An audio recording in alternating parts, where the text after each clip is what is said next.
प्रथम अध्याय उद्भिदर परिपुष्टि। 1 number question, খালী ঠাই পূৰ কৰা।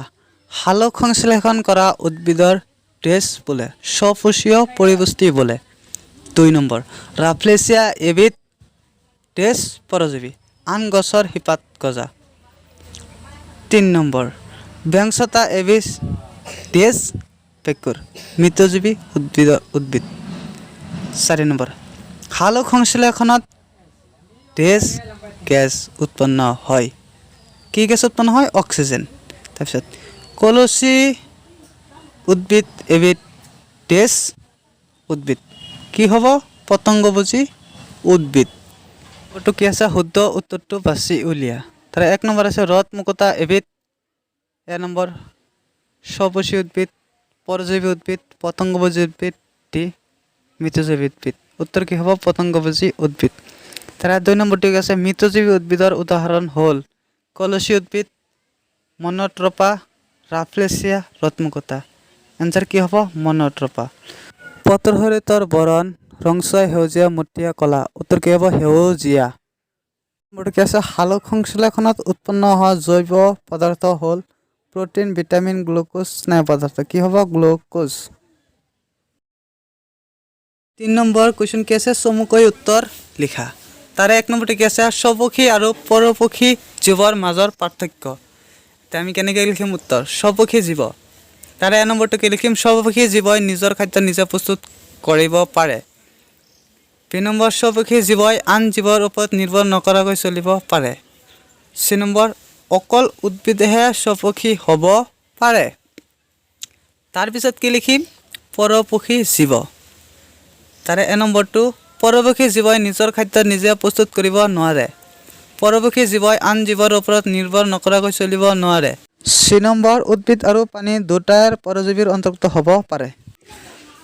2 নম্বৰ, পাতক গছৰ ৰান্ধনীঘৰ বুলি কিয় কোৱা হয়? উত্তৰ, গছৰ পাত হ'ল খাদ্য প্ৰস্তুতকৰণৰ মুখ্য স্থান।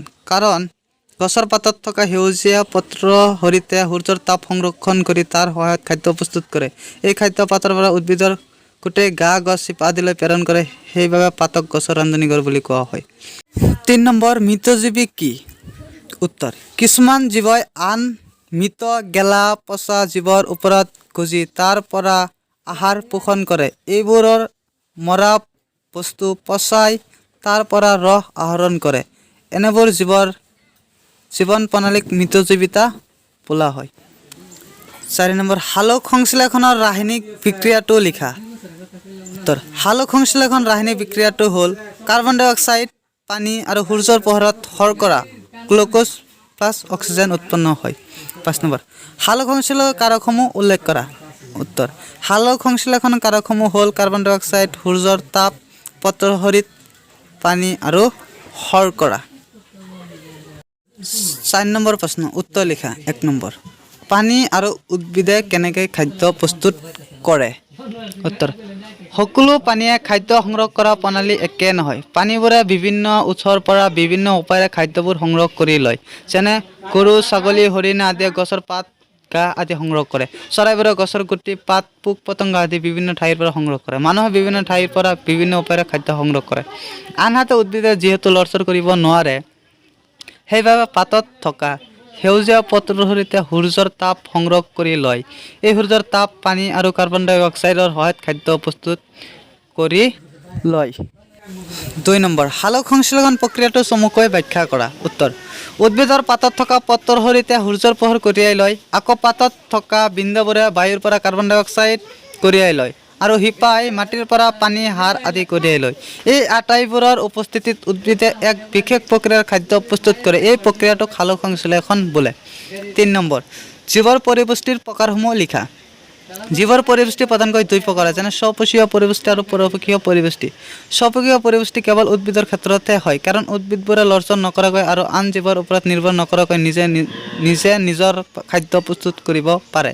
কিন্তু প্ৰাণীবোৰে প্ৰত্যেক খাদ্য প্ৰস্তুতকৰণৰ বাবে আন জীৱৰ ওপৰত নিৰ্ভৰশীল হ'ব লাগে। 4 নম্বৰ, পৰজীৱী হিচাপে আকাশীলতা উদ্ভিদৰ বিষয়ে লিখা। উত্তৰ, আকাশীলতা এবিধ উদ্ভিদ যদিও ইয়াৰ দেহৰ পাত নাই আৰু গাত পত্ৰহৰিত নাই। সেইবাবে ই নিজৰ খাদ্য নিজে প্ৰস্তুত কৰিব নোৱাৰে। ই সাধাৰণতে আন গছৰ ওপৰত বগাই যায় আৰু সেই গছজোপাৰ পৰাই আহাৰ সংগ্ৰহ কৰি লয়। সেইবাবে ইয়াক পৰজীৱী উদ্ভিদ আখ্যা দিয়া হয়। 5 নম্বৰ, পৰজীৱী উদ্ভিদৰ প্ৰধান ভাগকেইটাৰ বিষয়ে চমুকৈ লিখা। উত্তৰ, পৰভক্ষী উদ্ভিদৰ প্ৰধান ভাগকেইটা হ'ল পৰজীৱী, মৃতজীৱী, পতংগভোজী আৰু সহজীৱী।